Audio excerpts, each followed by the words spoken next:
I've been gone for like a couple of days. I was planning on leaving for a week, but then I was like, why not record a Minecraft video?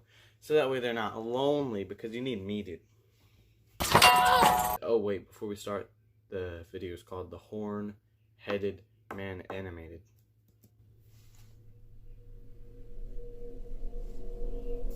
Moonlight peered through my window as I jolted awake. My clamorous breaths disturbed the silence of my dark room. I had just come out of a frightful dream that had me thinking it was all too real. With sweat on my brow, I sat up and grabbed my water from the nightstand That is and not took water, a sip that's milk. from the now warmed glass. My hands shook as I recounted my nightmare That's of the rotten. horn-headed No, man. that's old. In my dream, I was walking through my neighborhood, the street lights flickering as I made my way down the uninhabited sidewalk. Nothing threatening, just a walk through the midnight hours. A block down, I could see a figure in the distance, walking slowly towards me. His steps seemed mismatched and labored. He passed a few houses looking straight ahead, neither looking left nor right. His head was fixed on the sidewalk in front of him. As I was getting closer to my home, I could see him slowly starting to embark on my territory. I quickly rushed to my front door and hurried inside. Through my window, I could see him walk past my property. I was thinking to myself, oh God, please have him keep going, please. He was just about to walk all the way past my front yard when he stopped. His body almost shifted abnormally as he turned to face my home. He just stood there, looking, not moving, just standing there. The man bore the horned head of a skeletal goat. His body was pale and looked fragile, and his fingers were thin and bony. I thought to myself, what does he want? Those are gloves. Slowly, he started lifting a quivering arm and pointed right at me. I started to backpedal into the darkness of my house, when all of a sudden he let out an inhuman screech. That's when I woke up. Too frightened to go back to bed, I turned on the television and saw that the local news for early risers was on.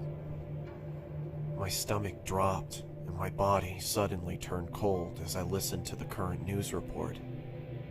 The news anchor on the television said, "Breaking news. A woman who lived on Columbia Avenue has been murdered. Local officials say that they received an anonymous phone call from the victim's home. Oh no. We arrived at the house at around 12:20. We saw the victim inside and a card which rested next to her. Why do you do these? The sheriff held up the card. On the back of it, I could see the image of the horn-headed man. The officer started to read. One down. Slowly I go. He then lifted his head back up. His blood started trickling from his eyes and mouth. I sat there shaking, and I couldn't breathe. Columbia's just 3 blocks away from me. I jumped out of my bed and ran to my window. Something within me made me want to look outside. That's when I saw him. He just stood there, looking, not moving. Did he kill you? Just looking. The horn-headed man. His body pale and fragile, and his fingers thin and bony. Who's narrating this stuff? It's not Mr. Nightmare. It used to be him. This video is sponsored by... No! Alright, the next one is called The Roommate Animated. I almost got that right, but then I thought I was about to get it wrong, so let's just start the video. This video is sponsored by NordVPN. More details at the end. Have we got a show for you? Oh my gosh. Looking for a new roommate is always a daunting task. Even though you interview and take the time to get to know that person, you don't truly find out who they are until you start living with them. I had begun searching for a roommate after I decided to leave my current residency. I was contacted a couple of hours after placing an ad on the Facebook Marketplace. What is The this? message read, Hey Chris, I'll be moving out of my current apartment this August, and I'm looking to room with someone new, as my roommates are moving to California this year. I'm 27 and am currently going to school. When I'm not at school, I enjoy hiking and watching movies. I also apprentice at a taxidermy shop on the days I don't have class. Hope that's not weird. It's always been a fun hobby of mine. Anyway, I'm looking forward to hearing back from you. Have a great day, Linaire. My first and most obvious reaction after reading the message was to check her profile. She was a medium height, had long, messy blonde hair and green eyes. In her profile picture. So this one is called Hitchhiking Horror Stories Animated. This one was narrated by, what's his name? Mr. Nightmare, my most favorite creepypasta dude that tells creepypastas all the time. It doesn't matter. Let's get into the video. I don't know why I do that. Nah, the reason I do that is the way I can. 3 months after I turned 16 in 2005, I got my first car, a '99 Toyota Camry.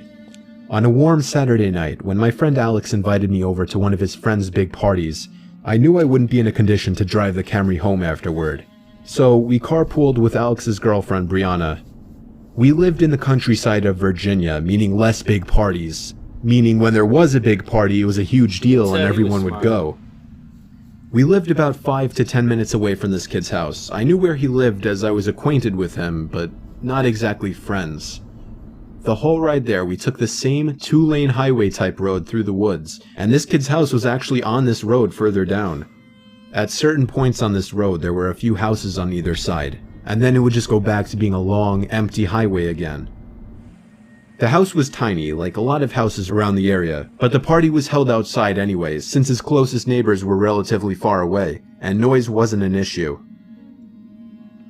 I'll skip most of the party up until the point that Brianna, who was supposed to be our designated driver, had to suddenly leave for a small family emergency. Alex said it was fine and that we'd find a ride home. Well, fast forward another few hours and another few drinks, and I could barely even walk straight. I checked my watch, and it was like 2 in the morning. I figured it was time to go. I started looking for Alex, but I couldn't find him anywhere. In fact, it seemed like everybody I knew had already left. I could barely even think straight, but I was still furious at the fact that Alex could have actually left without me. I asked to use the party host's phone and dialed Alex's home number. After 2 tries, I gave up and then realized I shouldn't wake his family up. So, literally not knowing what else to do, I dizzily stepped out onto the road and began walking back home.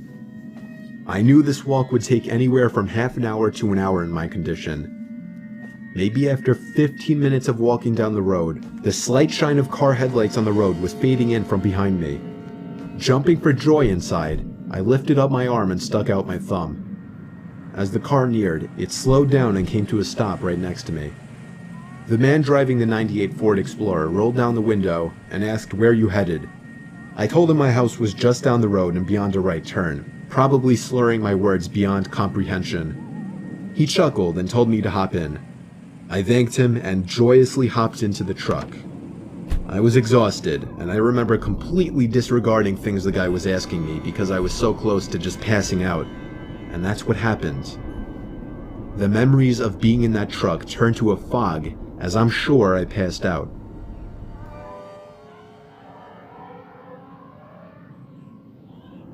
The next thing I remember, I woke up still in the moving truck.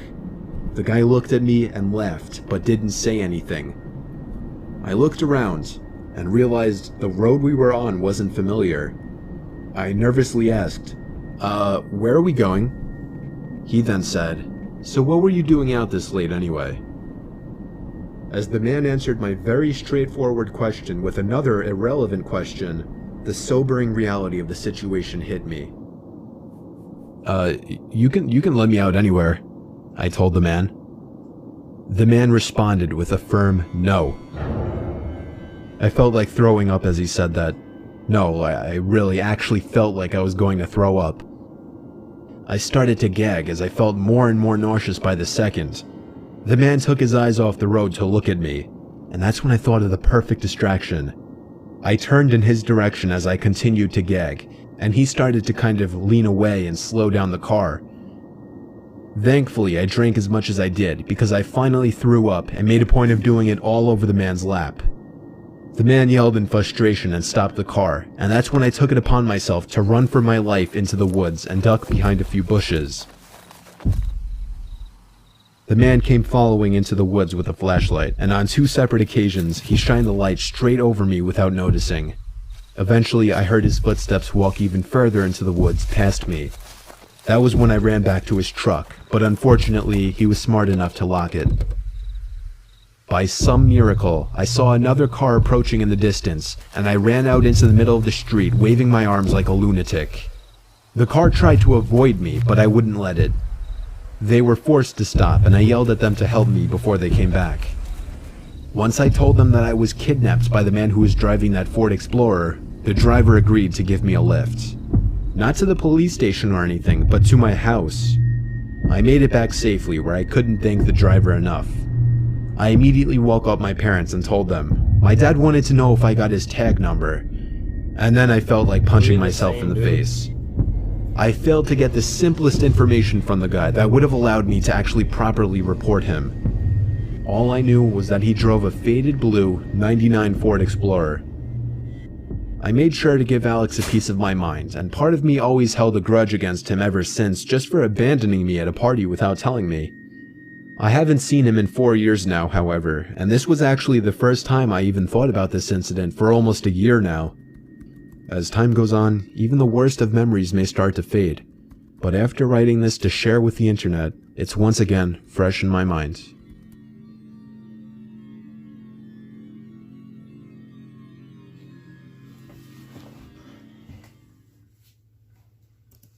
Well, that's gonna do it for this episode.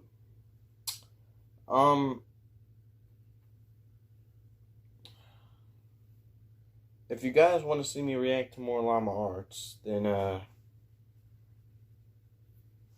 you gotta hit something down there. It's called a like button.